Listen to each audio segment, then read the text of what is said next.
Sin peros. Un momento de compartir, aprender y disfrutar.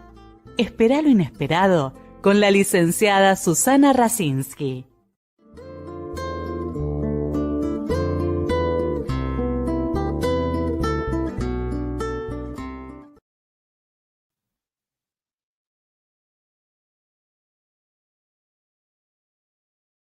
Muy buenas noches. Hoy tengo el agrado que tenemos un invitado muy joven, pero muy inquieto, muy lector, y realmente lo que está haciendo es como para que muchos jóvenes también lo sigan. Por eso ustedes saben que a mí me interesa que en el programa dar lugar también a la juventud, que de ellos también podemos aprender.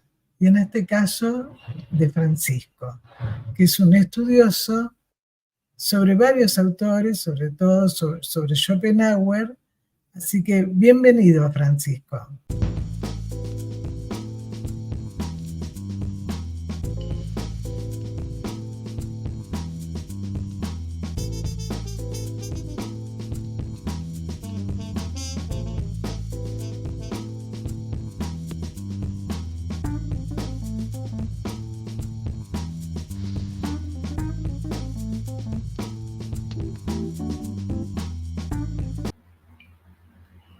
Bueno, bienvenido, y como dije recién, me parece importante que también gente joven, como han estado en otros programas de otras artes, no solamente de la literatura, así que el programa es todo tuyo. ¿Cómo empezó en vos tu interés por Schopenhauer, por Borges?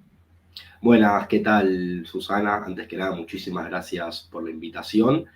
Mira, la verdad es que yo hace bastantes años ya que estoy estudiando tanto a Schopenhauer como a Borges, como dijiste, la lectura de Borges en Schopenhauer, sinceramente tengo muy claro. Viste que cuando sucede un evento en nuestro pasado, muchas veces empezamos a generar como una especie de mitología alrededor de esos eventos, muchas veces los sobredimensionamos. No tengo muy claro si yo llego a Schopenhauer a través de Borges o si yo llego a Borges a través de Schopenhauer. Un hiato, una laguna ahí en mi vida, pero sí recuerdo que el primer libro de Schopenhauer lo leo todavía cuando estoy en el colegio, aproximadamente 17, 18 años, y para mí fue una experiencia, fue abrirme puertas a un mundo completamente nuevo, porque es ya bueno, vamos a estar charlando, pero es un autor completamente disruptivo, un autor que te permite ver el mundo de otra manera, completamente diferente, y comprender que quizás el mundo que nos rodea es bastante diferente a como nosotros lo podemos percibir a través de nuestros sentidos. Y fueron un montón de sensaciones nuevas que yo fui experimentando, otra forma de ver el mundo, como te dije, también vamos a estar hablando, pero Schopenhauer es el primer filósofo occidental que incorpora ciertas características, ciertas ideas propias del orientalismo, en particular del budismo, del brahmanismo, del hinduismo, de los velos mayas, las Upanishads. Entonces fue encontrarme con todo este tipo de conocimiento que nosotros, sobre todo aquí en Argentina, no tenemos una formación o no estudiamos, no le damos tanta importancia a toda esa sabiduría milenaria. Entonces, de repente, encontrarme con toda esa formación fue un antes y un después en mi vida. Pero además es tan, no sé, para mí, ¿no? Yo me acuerdo que hace muchos años, cuando leí un libro, El arte de vivir, de Lin Yutang, y algunos de Schopenhauer, y que muchos colegas es como que les cuesta ver otros aspectos, ¿no? Y que cada vez más, por suerte no, pero bueno, hace poco estuvo una colega en el programa, que ella es de familia, una parte china y otra parte sirio-libanesa, y ha llevado el psicoanálisis a Asia. Entonces se va abriendo, pero además me decía, claro, a vos porque te interesa, Susana, pero para mí siempre fue importante el descubrir esto que es tan milenario y cómo podemos aprender. Y Schopenhauer tiene una cosmovisión del mundo, como tú dices, muy especial, ¿no? Porque él tiene influencia de muchas cosas, pero además es muy personal.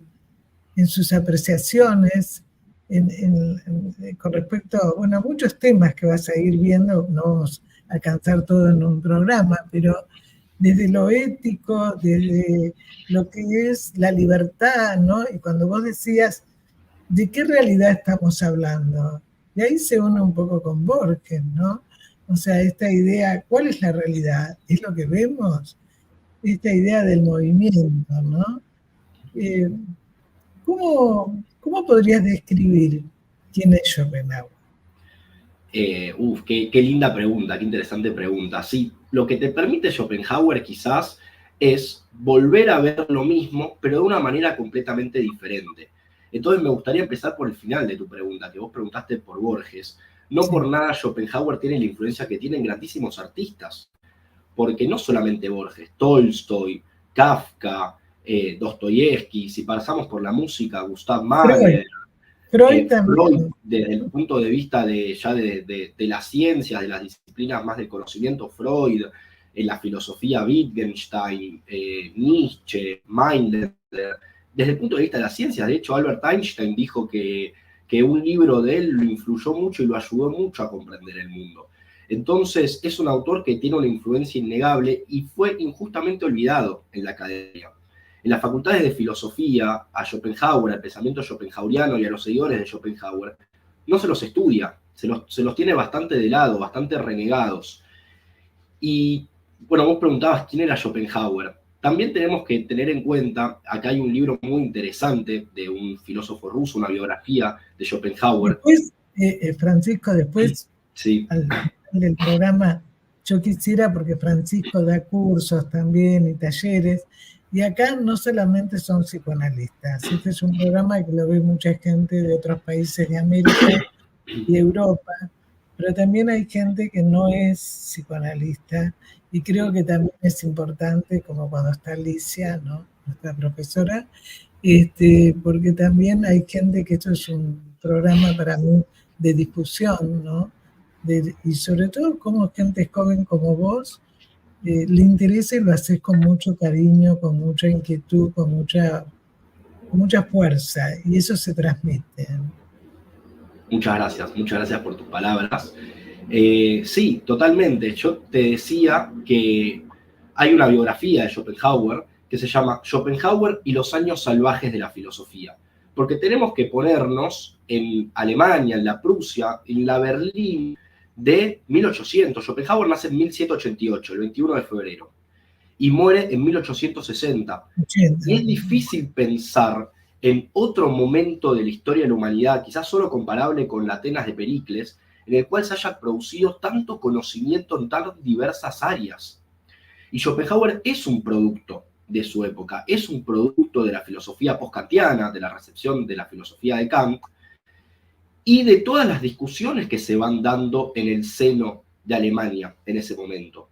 Y también de una injerencia desde el punto de vista familiar muy interesante, porque su padre, Heinrich Florian Schopenhauer, era uno de los mercaderes y los comerciantes más importantes de la ciudad de Danzig, uno de los puertos que hoy en día está en Polonia, es uno de los puertos más importantes de Polonia, y su madre, Johanna Enriquet, después Johanna Schopenhauer, Schopenhauer es producto de un matrimonio arreglado, es decir, él no es producto del amor. Es un niño que nace y que pasa grandes partes de su vida solos, que eso va a influenciar mucho su obra. Y su madre, después de la muerte de su padre, cuando enviudece, con todo lo que implicaba no seguir el mandato familiar y el rol de la mujer en esa época, se dedica a escribir, y es una de las escritoras más importantes de ese momento de Alemania, junto con Madame de Staël. Entonces, esto va a ser algo que va a influenciar, sin ninguna duda, los legados familiares, la obra de Schopenhauer. Y Schopenhauer hereda quizás ciertas cosas de su padre, sobre todo cierta misoginia, ciertos celos con respecto de su mujer. Hay una anécdota muy famosa de que él no conoce a Lord Byron porque tenía celos de que Lord Byron se enamorara de su pareja. Y esos celos son heredados de su padre. Un padre que se suicida. Es un poco difusa la muerte de su padre, pero que estamos bastante seguros que se suicida. Entonces la muerte va a ser otro de los elementos que va a acompañar a Schopenhauer. Pero fíjense, un chico que lo moldea la soledad, que lo moldea la muerte, el no amor, porque él no es producto del amor, Y desde muy chico todo eso va a influenciar su pensamiento. Y va a ser un pensamiento bastante pesimista. La filosofía de Schopenhauer es esencialmente pesimista. Normalmente se dice que las grandes filosofías y los grandes pensamientos pueden sintetizarse en una frase, como el famoso cogito ergo sum de Descartes, pienso luego existo. Bueno, la filosofía schopenhaueriana podría limitarse en la frase quiero, luego existo y sufro. Entonces el sufrimiento va a ser algo que va a marcar el pensamiento schopenhaueriano. Sí, eso en toda la obra de él, ¿no? Hay varios artículos. Sí, totalmente. Y pensemos el contexto histórico. Estamos hablando del contexto de la guerra franco-prusiana, de las invasiones napoleónicas, las cuales él tiene que huir de donde está viviendo, y hay un viaje que hace con sus padres, que está todo el tiempo acosado por la inminente amenaza del contexto de la guerra. Entonces no era un momento sencillo para vivir, no era un momento fácil para ser optimista, digamos.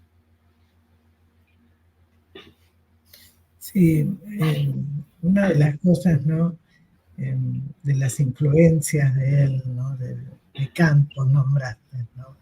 Crítica de la razón pura, ¿no? O sea, ¿qué pasó con eso, no? Porque es un libro tan importante, va para los que lo hemos leído, ¿no? Pero digamos, ¿qué significó para él con esta historia que vos decís de mucho desamparo, de falta de amor, de deseo, ¿no? Y cómo en distintos artículos él lo plasma, pero que justamente la escritura a él lo sirvió para elaborar todas estas situaciones de duelo y de falta, ¿no? Yo te decía al comienzo, antes de la grabación, una oración que a mí me parece tan importante para el mundo que vivimos hoy, ¿no? Que dice, rara vez pensamos en lo que tenemos, pero siempre en lo que nos falta. Por eso, más que agradecidos, estamos amargados. Por supuesto que esto tiene que ver con él, pero ¿qué relación hay con la actualidad? Que siempre la gente habla de lo que le falta y no valora lo que tiene. Sí, ¿no? Totalmente. Y que es demandante, en una demanda que a veces tiene que ver con lo infantil, que nunca se va a satisfacer con lo material, ¿no? Pero estamos hablando de él tantos años atrás y con toda su historia. Bueno, primero déjame decirte una cosa a colación de lo de Kant. La crítica a la razón pura tiene dos ediciones, la edición del 81 y la edición del 87, en donde Kant revisa muchas doctrinas del 81 en la del 87. La del 81 fue muy poco leída, fue muy poco estudiada. Una de las pocas personas que la estudió, de hecho, fue Schopenhauer. Y cuando se publican las obras completas de Kant, Schopenhauer dona su edición de la del 81 a Brockhaus para que se edite junto con la del 87. Es decir, sin Schopenhauer no hubiéramos tenido o se hubiera perdido posiblemente la primera edición de la crítica a la razón pura. Y en esas diferencias entre las dos versiones es donde surgen las principales disputas filosóficas entre el idealismo alemán, Fichte, Schelling, Hegel, entre otros, que siguen las doctrinas del 87, y Schopenhauer, que sigue la del 81. De hecho, él dice en el prólogo del mundo como voluntad y representación, su gran obra, que él le pide al lector conocer lo más importante que había conocido, el fenómeno más importante que había acontecido en la filosofía desde Platón, que es Kant. Y el equivalente de leer a Kant es el equivalente a la operación de cataratas en un ciego. Te abre los ojos, te permite ver el mundo de otra manera. Y lo que vos decías de estar todo el tiempo con el deseo y la abstinencia, el deseo va a ser un elemento importantísimo en la filosofía de Schopenhauer. Tenemos que pensar que el deseo es una carencia.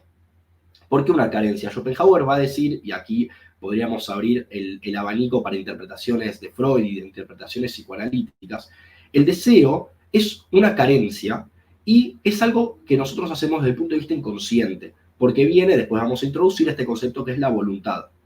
Nosotros deseamos algo que no tenemos o deseamos en el tiempo perpetuar algo que nosotros ahora tenemos. Por ejemplo, yo puedo desear ahora comer un helado, porque no tengo un helado. O también puedo desear ser saludable en el futuro. Yo hoy en día tengo salud, pero en un futuro no lo sé, entonces deseo permanecer en ese estado saludable. Y es muy interesante porque el deseo para Schopenhauer va a tener dos alternativas. O bien nosotros cumplimos ese deseo o no lo cumplimos. Supongamos como una especie de diagrama arbolar que nosotros cumplimos ese deseo. Bueno, yo quiero comer una hamburguesa y después de la hamburguesa quiero helado y después del helado quiero el café y después del café quiero ir al cine y así sucesivamente. Si yo voy cumpliendo todos mis deseos, eventualmente me voy a aburrir porque es imposible satisfacer todas nuestras necesidades. Ahora bien, puede ser que yo quiero ir al cine y no esté disponible la película que quiero ver. Entonces no se cumple mi deseo y en ese caso yo sufro. Entonces este perpetuo deseo es un péndulo, va a decir Schopenhauer, entre el dolor, entre el aburrimiento y el sufrimiento. Y siempre estamos deseando aquello que no tenemos y no puede ser satisfecho. Claro, yo te voy a agregar algo que me hiciste pensar, que nos pasa, como digo siempre en todos los programas, ¿no? La asociación libre. Cuando justamente tenemos algo y queremos otra cosa, no nos satisface, simplemente son calmantes. Hay un autor francés, Smaja, que habla de autocalmantes del yo. Entonces, realmente no son verdaderos, o sea, son calmantes como las medicaciones, ¿no? O sea, pero no son de verdad, satisfacen porque no van acompañados de una experiencia placentera. Es como tengo una contractura, me va a hacer bien ir al kinesiólogo, al masajista. Pero si yo no entiendo qué puse en eso, que pugna por salir y yo lo freno, bueno, cada tanto iré al kinesiólogo, ¿no? No quiere decir que me tengo que aguantar el dolor, ¿no? Por eso me parece tan interesante cuando él habla de la voluntad, ¿no? Que, bueno, que si podés explicarlo bien, que sos el que sabe del tema. Me hiciste acordar, primero a lo anterior, hay una anécdota muy famosa de Sócrates pasando por un mercado donde se ofrecen muchos bienes y servicios, sobre todo bienes, y Sócrates diciendo, miren cuántas cosas que no necesito. Es un poco lo que estábamos hablando. Y el concepto de voluntad es la clave para entender. Borges decía que si el enigma del universo pudiera ponerse en palabras, esas palabras estarían en la obra de Schopenhauer. La voluntad es el enigma, es la clave para descifrar ese enigma, y es un concepto que le va a tomar varios años a Schopenhauer relacionar, y aquí va a estar fundamentalmente la influencia de los velos mayas, de la Upanishad, del hinduismo, del brahmanismo. Schopenhauer va a llegar a todas estas filosofías a través de un amigo de él, un orientalista muy famoso que se llamaba Friedrich Mayer. Partimos de las premisas kantianas. El mundo es fenómeno y el mundo es noúmeno. El mundo es como nosotros lo representamos a través de nuestra experiencia, pero existe un objeto más allá de cómo nosotros lo podemos percibir. Por ejemplo, este vaso yo lo amoldo a través de mis categorías, va a decir Kant, pero eso no implica de que el vaso no exista en sí mismo. ¿Cómo es ese vaso? Yo no lo puedo saber. ¿Cómo es el vaso en sí mismo? Y esto para los filósofos es un problema. Decirle a los filósofos con el ego que tienen que no podemos conocer un pedazo del universo, bueno, es problemático. Entonces, toda la filosofía post-kantiana, la filosofía kantiana, va a tratar de, bueno, ¿qué es ese noúmeno? Y ahí cada uno va a tener diferentes respuestas. Hablamos antes del idealismo alemán, va a tener sus respuestas.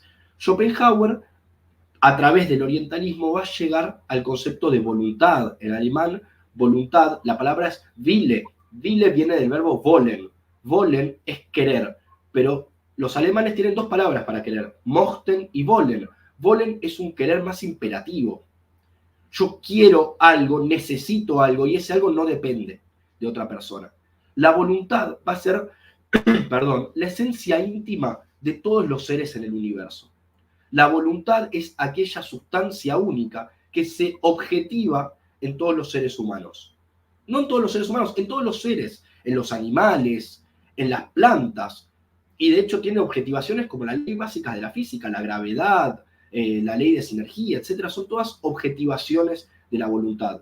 Entonces lo que nosotros tenemos que comprender es que todo cambio, que toda diferencia es aparente. Porque en esencia todos los seres somos esta voluntad de vivir que es objetiva. Si nosotros lográramos ver más allá de las diferencias de los fenómenos, de las diferencias de la representación, como es el mundo para nosotros, comprenderíamos que tanto vos, Susana, como yo, como mi perro, como las plantas que tengo en este momento en mi jardín, todos somos en esencia uno y lo mismo. Somos voluntad. Hay un capítulo muy lindo de la Upanishad que la Upanishad cuenta la historia de un chico. Este chico, que se llamaba Svateku, le quiere preguntar a su maestro, primero a su padre, qué es todo aquello que ve. Su padre no le sabe responder y lo lleva con su maestro.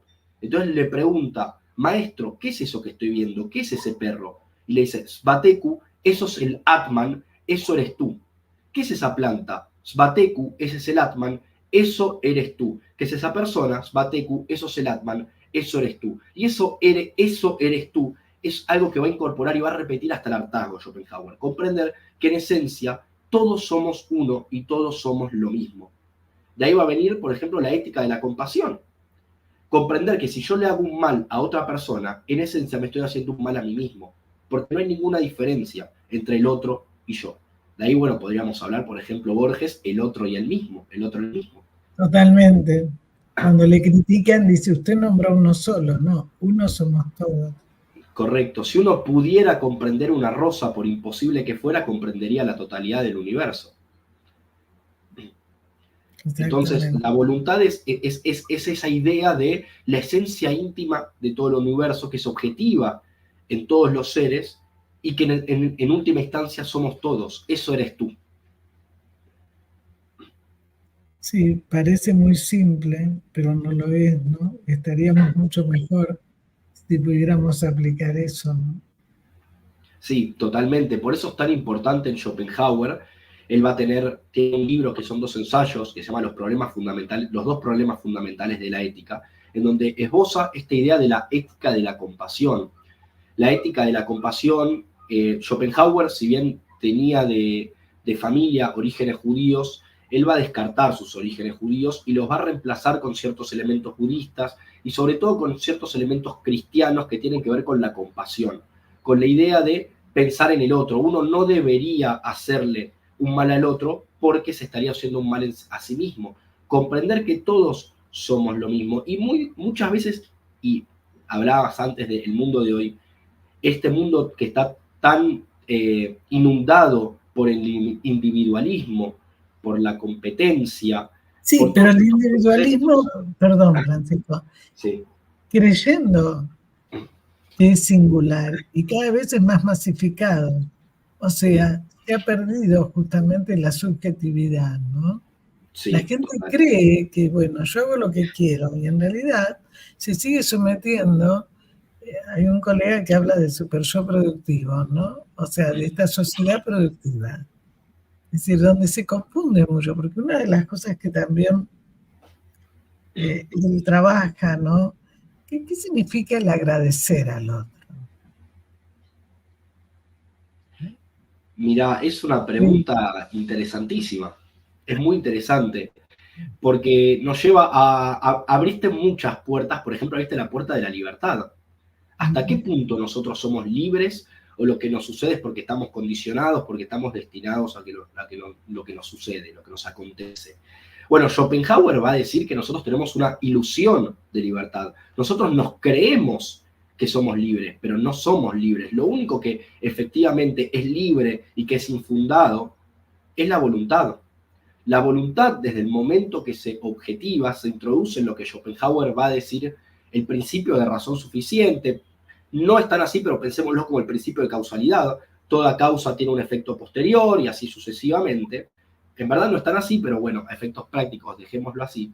Nosotros pensamos que somos libres, pero estamos atados a un infinito engranaje de causas y consecuencias que muchas veces ignoramos y no sabemos que es así. Por eso Schopenhauer va a decir, el destino baraja las cartas, nosotros las jugamos. Esa famosa sentencia existencialista de Jean-Paul Sartre, nosotros somos lo que hacemos con lo que hicieron de nosotros. Hay un montón de cosas que no podemos elegir. Yo no elegí nacer en Argentina y hablar español.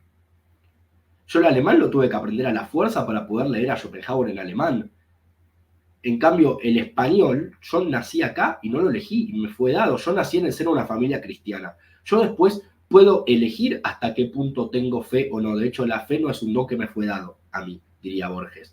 Pero a mí me moldean las cosmovisiones cristianas y una forma cristiana de analizar la realidad. Si yo hubiese nacido en una familia judía tendría otras cosmovisiones, otras maneras de encarar el mundo. Entonces nosotros estamos todo el tiempo limitados y condicionados por un complejo engranaje de causas y consecuencias que nos supera por completo. Pero ahí entras también, o se liga, ¿no?, en otro tema que también él trabaja, digamos, la moral, la ética, la diferencia, ¿no? Que tiene que ver esto con el compromiso de cada uno, ¿no? Totalmente.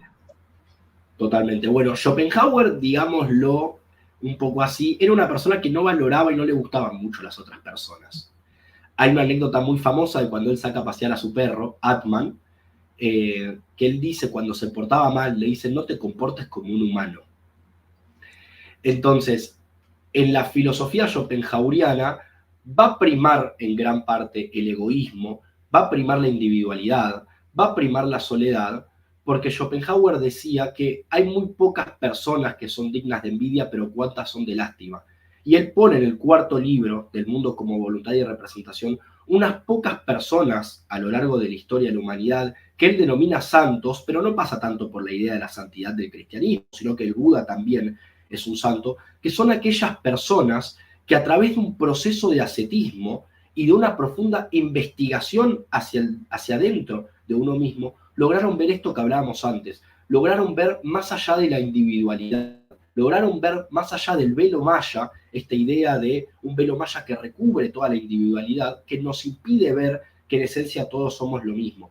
Entonces, como vos decías, la ética de la compasión es fundamental. Y esa ética de la compasión es un proceso, como vos decías también, Susana, individual.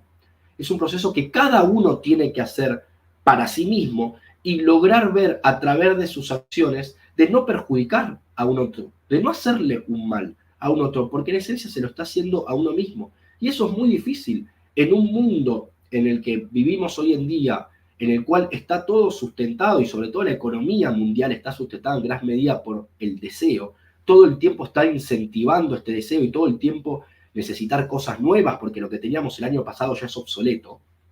Y toda la industria, podríamos decir, es una industria del deseo. Hay muchos autores que trabajan esto.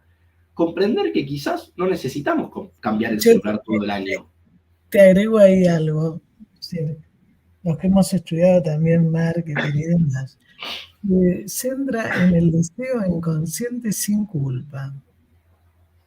Entonces yo puedo comer una hamburguesa y después tomo un medicamento para que no me haga mal, ¿no? Claro. Entonces acá entra también un poco, ¿no? ¿Qué es lo ético? ¿Cuál es la voluntad? Yo elijo, cuando la gente dice, yo no puedo, ¿viste? Si tengo ahí, me lo tengo que comer todo, ¿no? ¿Cuál es la voluntad? Porque muchas veces la gente te dice, yo no tengo voluntad. Yo necesito que me digan lo que tengo que hacer. Cuando él justamente le dice, bueno, que no tenía mucha gente que confiaba, ¿no es cierto? Bueno, esto tuvo que ver también con su historia, o sea, donde el desamparo que tuvo, obviamente, lo marcó, como nos ha marcado a muchos de nosotros, a todos, nuestra historia. El tema es, ¿qué hacemos con todo eso? Entonces él tiene un montón de trabajos, ¿no es cierto?, donde habla del espíritu humano, de qué significa, cómo podemos nosotros desarrollar eso, ¿no? Si es que nos interesa. Porque cuando vos hablabas de Kant, ¿no?, la teoría del conocimiento, hoy en día la gente, por ejemplo, a la clínica nuestra, no viene a conocerse, entre comillas. Viene a ver cómo puedo solucionar que me tengo que separar, que no me banco a los chicos, tengo tal problema, ¿no? Bueno. Como una especie de parche de problema verdadero. Exacto, por eso te digo. Entonces, bueno, el tema es eso de poder, primero, cómo se siente la persona, dónde está la persona. ¿Hay un yo real? Entonces, bueno, ¿cuál es el concepto por ahí de Schopenhauer, digamos? ¿Cómo influyó en él también, no? Varios autores, como vos dijiste, pero digamos, para que él haga de la razón, de la voluntad, de lo que es la felicidad, de cómo uno puede vivir mejor. entre comillas, ¿no?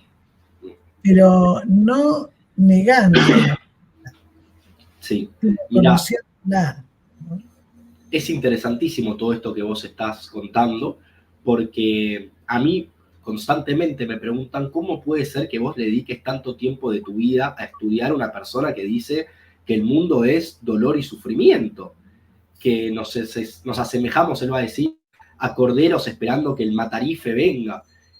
¿Cómo? Y bueno, él tiene un libro, que son 2 volúmenes, que se llama Parerga y Paralipómena. En Parerga y Paralipómena son 2 palabras latinas que significan lo omitido, lo dejado de lado y apéndices. Ese es el de 1851. Sí, 1851-1852.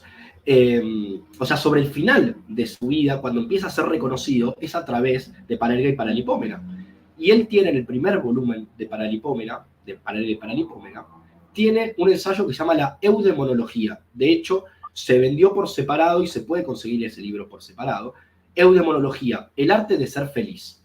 Las recetas de Schopenhauer para ser feliz. Y es curioso que Schopenhauer nos quiera enseñar a ser felices cuando él piensa el mundo como lo piensa. Porque para Schopenhauer la felicidad es un concepto negativo. ¿Por qué negativo? Porque surge a través de una carencia. De la carencia del deseo, tratar de evitar desear. Él va a decir que la clave para no ser muy infeliz es no aspirar a ser muy feliz. Exactamente. Que los deseos son como el agua del mar. Porque uno toma el agua del mar y como es salada le da más sed. Eso es el deseo. Y el deseo es producto de la voluntad. Es la voluntad de vivir que se objetiva en los seres y lo único que hace es querer perpetuarse. Y quiere perpetuarse a través del querer. Nosotros, y aquí hay vínculos evidentemente con el psicoanálisis, no podemos evitar desear. Es un elemento, podríamos decirlo, inconsciente. Es más fuerte que nosotros. Nuestra vida constante es deseo. Lo que nosotros podemos tratar de hacer para no ser tan infelices es tratar de reducir ese deseo. Es tratar de darnos cuenta que la gran mayoría de los deseos que tenemos son artificiales, que nos generan y nos quieren imponer un montón de deseos a través del consumismo, que muchas veces cambiar el celular todos los años. ¿Hay realmente necesidad de cambiar el celular todos los años? Claro, pero ahí entras en un tema que me parece que puede servir para seguir reflexionando juntos. Para nosotros hay una diferencia entre necesidad y deseo, ¿no? Entonces, cuando realmente es una necesidad y va a ser un calmante, como yo te decía hace un rato, va a seguir necesitando. Pero si yo puedo disfrutar, como yo he visto a lo mejor un señor en Indonesia, y su desayuno era una lonja de especie de pan, porque no era pan, con unas hojas de cebolla durante todo el día. Pero agradecía que eso lo tenía. Y cuando nosotros acá, poder disfrutar lo que tenemos, la comida que se tira cuando hay mucha gente que no tiene para comer. Entonces, ¿el tema cuál es? Si yo quiero tener la heladera última modelo y después no tengo plata para poner la comida, que esto está pasando, pero a mí me hace sentir feliz porque soy perteneciente a un nivel social, por eso que adquirí para poder sentirme mejor. En realidad es una falsedad. O sea, Buda tenía muy poca ropa porque era suficiente. Es decir, el tema es, por eso digo, ¿no? Cuando él dice, ¿qué es ser feliz? Porque la gente que tiene dinero, y tenemos varios ejemplos en la Argentina, ¿no? De todo tipo de corrupción, ¿es feliz? Pues no va a alcanzar nada porque tapar el agujero que la persona tiene. Total. Ese es el tema, ¿no? Por eso me parece importante que vos, por ejemplo, que cuando te dicen, ¿cómo seguís estudiando? ¿Sabes por qué?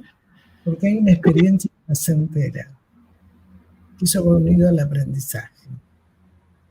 Entonces a vos te sentís bien de seguir buscando, investigando, como me pasa a mí con el programa, que a veces me dice, pero Susana, pones dinero, te lleva tiempo, sí, pero sigo aprendiendo, me gusta y me da satisfacción. Entonces, uno no solo tiene que hacer las cosas por dinero, digamos. Si no hay una experiencia placentera, no hay aprendizaje y no nos hace sentir bien. Y bueno, a vos te gusta, cada vez lo haces mejor y lo transmitís. Muchas gracias. Mira, sobre el dinero, Schopenhauer va a tener una sentencia que es hermosa. Muchas veces, de hecho, se abran limos. Con Schopenhauer sucede, podríamos decir, muy entre comillas, es un problema, que sucede algo similar con Nietzsche, que es que se abran libros de aforismos, porque sus pensamientos son tan poéticos que se abran aforismos y muchas veces perdemos la idea de que es un filósofo sistemático. Él va a decir que el dinero es la felicidad in abstracto. ¿Por qué in abstracto? Porque uno potencialmente con el dinero puede hacer cualquier cosa, muy entre comillas, ¿no? Pero si quiere comprar un helado lo compra, si quiere ir al cine va al cine, si quiere... Y se hace, entonces es in abstracto la capacidad de cumplir cualquier deseo. Pero eso es un problema, porque como vos decías antes, ¿y qué conlleva eso? ¿Qué hacemos nosotros con ese dinero? Y porque muchas veces lo invertimos por un tema de estatus. Porque hay personas que piensan que la felicidad se la da el estatus, el querer aparentar, ni siquiera aparentar ser algo que no lo es. Y sobre el placer, Schopenhauer, evidentemente todo lo que nosotros pensemos que puede llegar a ser una noción típicamente positiva, el placer, la felicidad, y Schopenhauer un poco lo va a discutir. Y él va a decir que hay pocas personas que son las que a lo largo de la historia lograron negar el deseo. ¿Cómo se niega el deseo? Se niega a través del ascetismo, justamente de darnos cuenta que no lo necesitamos. Y son unas pocas personas las que logran el más profundo ascetismo, que logran la iluminación. Aquí vemos una influencia muy importante del budismo. El Buda, por ejemplo. Y esos santos dejan de desear y logran ver más allá del velo maya. Ahora bien, me podrán decir, Francisco, mirá, yo no soy el Buda, yo no soy San Francisco, no tengo ganas de irme a vivir a un convento y renegar de toda mi vida. ¿Qué posibilidad tengo? Y Schopenhauer va a encontrar otro antídoto muy interesante, que es a través del arte.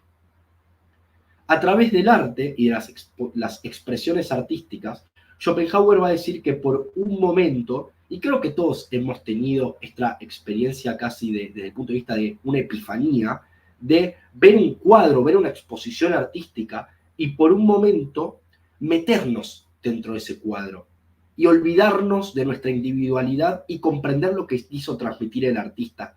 Entonces, Schopenhauer eso lo va a denominar como el sujeto puro del conocimiento.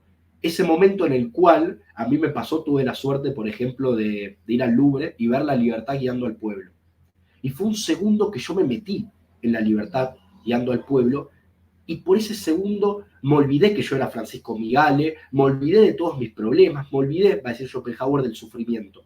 Y por un momento nos olvidamos de todo y nos metemos dentro del cuadro. Entonces, el arte podría ser esta herramienta que nosotros tenemos por un segundo para olvidarnos del sufrimiento del mundo y comprender un montón de cosas que solo podemos comprender a través del arte. El arte no es solamente el elemento pictórico, puede ser, de hecho, hay una escala de artes para Schopenhauer, hay cosas que son arte y cosas que no, pero hay una escala, la arquitectura, la pintura, la poesía y la más elevada de todas las artes, que es la música. Sí, además él dice, ¿no? El mundo es mi representación. Sí. El mundo es mi representación, empieza así el mundo como voluntad y representación.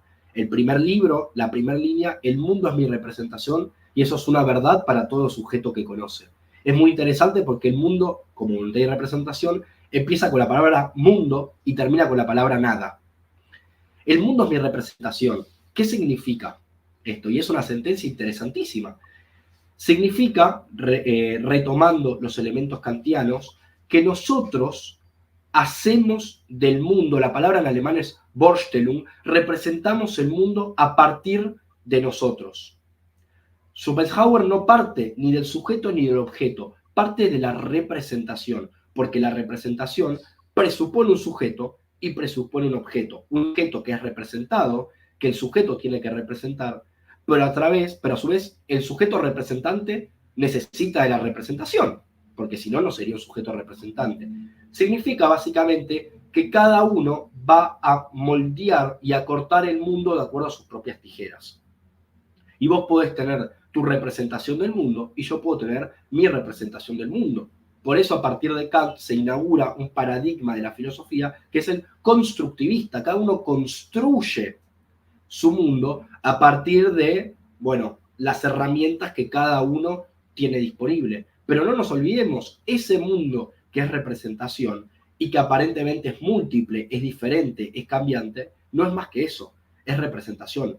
Porque en esencia, si nosotros logramos ver más allá del velo maya, logramos ver más allá de la representación, comprendemos que en el fondo todo es voluntad. Ese es el giro de rosca, la rosca además que le da Schopenhauer al pensamiento kantiano. Está bien, es representación, pero en esencia todos somos iguales. Pensarlo así, vos podés representar mi cuerpo de una manera que yo no sé cómo lo estarás representando vos. Pero yo sobre mi cuerpo tengo un conocimiento que nadie más puede tener. Yo sé en este momento si voy a agarrar el vaso que está al lado mío o no. Sé si estoy cansado o no. Después puedo manifestar estar cansado y vos podés representar que estoy cansado. Pero si realmente estoy cansado, es algo que yo solamente sé.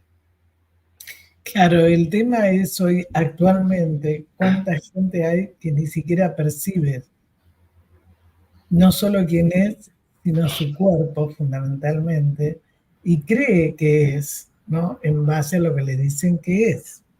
O sea, porque, digamos, a mí me parece, él cuando habla, por ejemplo, el mundo existe porque hay un sujeto cognosciente que puede ponerlo en las categorías de espacio, tiempo y causalidad. Si no puede haber objeto sin sujeto, ¿no? En términos de Schopenhauer, ¿no? Sí, sí, eso está, es para que le explique su... Es muy interesante porque esto es una crítica que se le hace, que él la responde en justamente la primera línea del segundo volumen del Mundo. El Mundo tiene una primera edición del año 18 y una segunda edición del año 44, en el cual Schopenhauer responde un montón de críticas que se le hicieron a través de la experiencia de la vida. Él lo que va a decir es que el mundo como representación, con todos sus soles, con todas sus galaxias, con todas sus personas, depende de aquel primer ojo que se abrió. Es esto que vos decías. Tuvo que abrirse ese primer ojo representante para que pudiera existir como el mundo como representación. ¿Qué había antes? No lo sé. No es una pregunta que podamos responder. Tampoco implica, desde el punto de vista del idealismo de Berkeley, por ejemplo, que si dejan de existir los sujetos representantes, deja de existir el mundo. Porque la voluntad va a seguir existiendo. Lo que va a cesar de existir es el mundo como representación. Y vos hablabas del cuerpo. Es muy interesante porque normalmente se dice que el primer filósofo que le da una gran importancia al cuerpo es Nietzsche. Eso es verdad, en Nietzsche hay una gran importancia del cuerpo y el deseo. Pero tanto el cuerpo como el deseo son dos elementos primordiales en la filosofía schopenhaueriana. El cuerpo es el camino que nosotros tenemos para conocer la voluntad. Entonces, si nosotros queremos realmente conocer cómo es el mundo en su esencia más íntima, tenemos que hacer un conocimiento exhaustivo de nuestro cuerpo, cosa que nadie más puede hacer. Entonces, nuestro cuerpo, podríamos decirlo, es la clave para comprender el universo. Y vos decías, ¿cuántas personas que hoy en día no le prestan atención a su cuerpo y a todo lo que le sucede? Y Schopenhauer va a decir que el cuerpo es fundamental si nosotros realmente queremos descifrar el enigma del universo. Y hablabas también de tiempo, espacio y causalidad. Tiempo y espacio son para Kant dos elementos fundamentales, porque nosotros pensamos las cosas en un espacio y en un tiempo. Ahora bien, el espacio y el tiempo son ideales. ¿Qué significa esto? Porque esto puede ser un poco un dolor de cabeza. Espacio y tiempo no es algo que está ahí afuera, en el mundo, sino que el espacio y el tiempo son dos cosas que nosotros le proyectamos al mundo y le exigimos al mundo un espacio y un tiempo para poder conocer los objetos. Yo ahora, por ejemplo, estoy percibiendo un vaso en un aquí y en un ahora. No podemos eliminar el aquí y el ahora, porque si eliminamos el aquí y el ahora, ¿cómo hacemos para conocer algo? Es muy difícil sin las categorías de espacio y tiempo. Y sobre ese espacio y tiempo que nosotros le proyectamos al mundo Schopenhauer, que uno de los elementos más importantes de la filosofía kantiana es la idealidad del espacio y el tiempo, Schopenhauer va a agregar la causalidad. ¿Por qué? Porque a su vez, esto que hablábamos antes, todos los elementos en este mundo, incluso nosotros, estamos atados a esta compleja mecánica de causalidad, de causa y consecuencia. Schopenhauer va a decir que hay 4 raíces del principio de razón suficiente. Justamente esa es su tesis. El principio del ser, el principio del devenir, el principio del conocer y el principio del querer, que hacen a 4 raíces diferentes, 4 elementos diferentes del principio de razón. Muy claro y muy rápido. ¿Qué significa esto? Suponete, Susana, que vos estás en mi casa y me preguntás, ¿por qué está hirviendo el agua? Y yo te digo, mirá, porque a los 100 grados las uniones covalentes entre los átomos de hidrógeno y oxígeno se rompen, porque empiezan a vibrar. Esa es una respuesta. Ahora, yo también te puedo responder, mira, Susana, tengo ganas de tomar un mate. Y son dos respuestas completamente diferentes sobre una pregunta del por qué sucede algo. Entonces van a haber 4 respuestas que hacen a esta pregunta del por qué y las que van a moldear el universo a través de la causalidad, del principio de razón suficiente. No sé si quedó medianamente claro el ejemplo o se entendió porque es un elemento complejo la causalidad de Schopenhauer. Sí, yo creo que sí. O sea, lo importante es, bueno, estás hablando del pensamiento de él, ¿no? O sea, ¿qué significa? Porque uno puede entender la causalidad como determinismo y no lo toma él así, creo.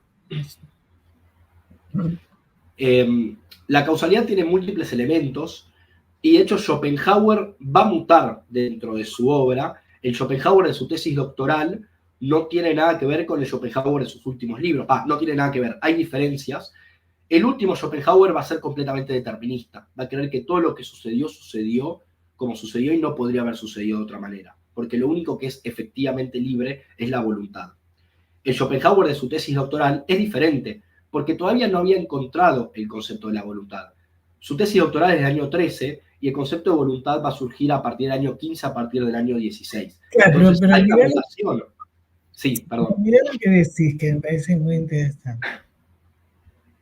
Cuando él desarrolla la voluntad, dice, es todo determinante, sí, pero en base a la voluntad de cada persona. No, que viene de afuera, no. A ver, hay elementos del contexto del medio, pero él me parece, ¿no? Que es importante esto para la audiencia, ¿no? Porque, digamos, la voluntad hacia la ética, o sea, la persona no son las reglas morales que se le imponen, va en la voluntad. Por eso hay una diferencia. Hemos tenido algunos programas con otros colegas y teniendo en cuenta a Derrida y a otros filósofos, ¿no?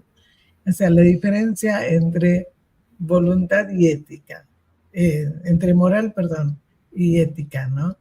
Pero cuando él trabaja la voluntad, como vos bien dijiste, ahí es donde él, en la última etapa, ¿no es cierto?, dice, bueno, a ver, yo tengo la voluntad, no sé, de adelgazar, de estudiar, de lo que fuera. Pero es algo que la persona decide, elige, se compromete. No sé si podés... Hay un tema que es bastante problemático en la obra de Schopenhauer, que es el concepto de voluntad. Genera muchas confusiones. Bien podría haber elegido otra palabra. Las grandes críticas que se le hacen a Schopenhauer es, podrías haber elegido otra palabra que no sea voluntad, porque cuando uno empieza a leer voluntad, y muchas veces aparecen los dos conceptos de voluntad, la voluntad como esta esencia íntima del universo y la voluntad como aquello que nos motiva a hacer algo, es problemático. La voluntad de la que hablábamos antes, esta voluntad de vivir, tenemos que entender que es universal, no es individual como van a proponer algunos seguidores de Schopenhauer como Mailänder, la voluntad individual de morir hacia el no ser. No, esta es una voluntad que objetiva a todos los seres y que es una. Por eso va a decir Schopenhauer, si por imposible que fuera destruyéramos una hoja de cualquier árbol, se destruiría todo el universo, porque la esencia íntima de esa hoja es la misma que nosotros. Ahora bien, eso toma Borges, ¿no? También. Totalmente. Borges y tantos poetas, esta idea de que nosotros, es que es una idea que cautiva mucho a los artistas, la idea de pensar en la esencia íntima del universo como un todo y que todos somos uno. Ahora bien, vos hablás también de la diferencia entre la moral y la ética, entre las reglas subjetivas de lo que hace cada uno y si existe alguna regla objetiva para garantizar lo que diría Aristóteles, el buen vivir de la polis, que es la política. Ciertas reglas objetivas para garantizar que todos vivamos bien en comunidad. Bueno, es un elemento que conlleva mucha discusión dentro de la interpretación de Schopenhauer. Porque si nosotros estamos destinados a hacer todo lo que hacemos y lo que hacemos no tenemos ninguna influencia sobre eso, bueno, ¿qué sentido tendría entonces castigar a un criminal? Porque estaba destinado a hacer eso. Y es problemático. Entonces, lo que nosotros podemos llegar a hacer es, nosotros no deseamos, no elegimos qué desear, pero sí qué hacemos con ese deseo. Una de las frases yo decía al principio que inspiró a Einstein es: un hombre puede hacer lo que quiere, pero no puede querer lo que quiere.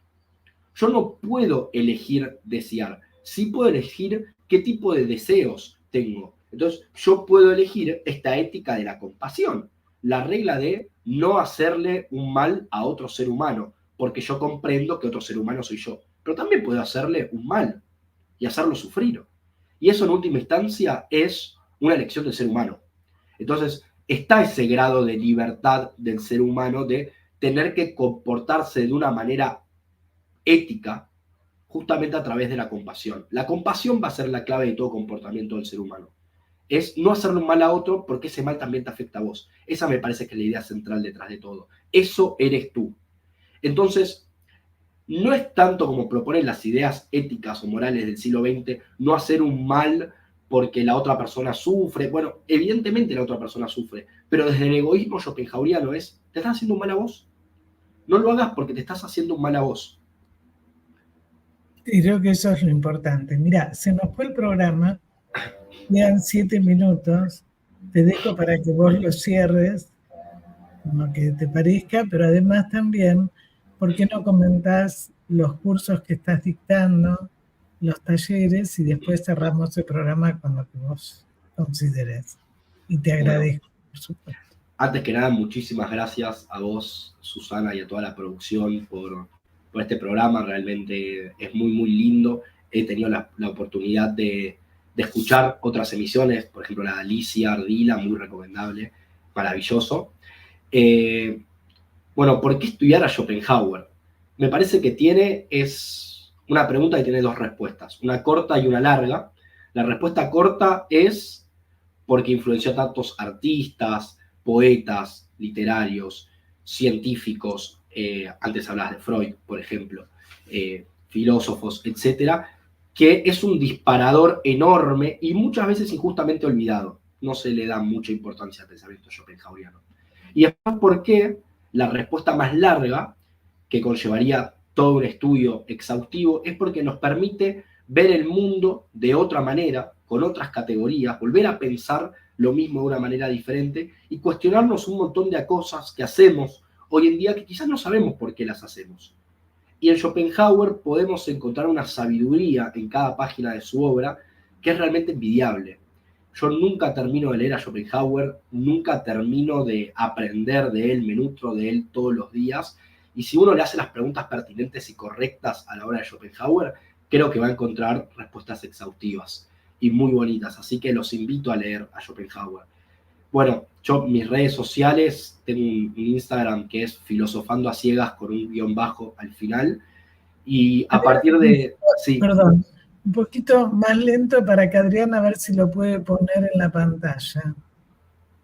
Que a través de las páginas de Schopenhauer uno puede encontrar en la lectura de dichas páginas una sabiduría, como no sé si se encuentra en algunas otras páginas, en la cual uno puede siempre seguir aprendiendo. Si uno hace las preguntas pertinentes, siempre va a aparecer la respuesta correcta en Schopenhauer, y uno nunca termina de leer a Schopenhauer porque siempre va a encontrar un elemento diferente que influenció a poetas, escritores, músicos, artistas, filósofos, científicos, nunca se termina la obra de Schopenhauer, realmente. Es una cosa impresionante. Es como el libro de arena de Borges, más o menos. Tiene la connotación terrible. Bueno, pero decinos lo que recién dijiste de tu mail, a dónde se pueden conectar, para ver si Adrián puede ponerlo en la pantalla. Yo tengo una página de Instagram que es Filosofando a Ciegas con un _, y en el mes de abril vamos a iniciar un curso en verdad un grupo de lectura, y la propuesta es leer, nos va a llevar un par de meses, leer El mundo como voluntad y representación, trabajarlo en español y en alemán. ¿Está bien así? Fíjate. No, Filosofando a Ciegas, todo junto y un _ al final. Después de la S. Porque siento que todos alguna vez en su vida tienen que leer a Schopenhauer, porque como él dijo que leer a Kant es una operación de cataratas en un ciego, bueno, con Schopenhauer, perfecto, pasa algo muy similar. Entonces los invito a que estudien un pensador, un filósofo injustamente olvidado por la academia, pero que sin ninguna duda marca nuestro pensamiento y nuestra manera de ver el mundo hoy en día. Bueno, muchísimas gracias. Un abrazo, creo que está bien escrito así, ¿no? Para que se conecten. Impresionante, perfecto. Muchísimas gracias a ustedes. Lo disfruté muchísimo. Un abrazo, gracias, Francisco. Gracias. Nos vemos.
Sin peros. Un momento de compartir, aprender y disfrutar. Espera lo inesperado con la licenciada Susana Rasinski.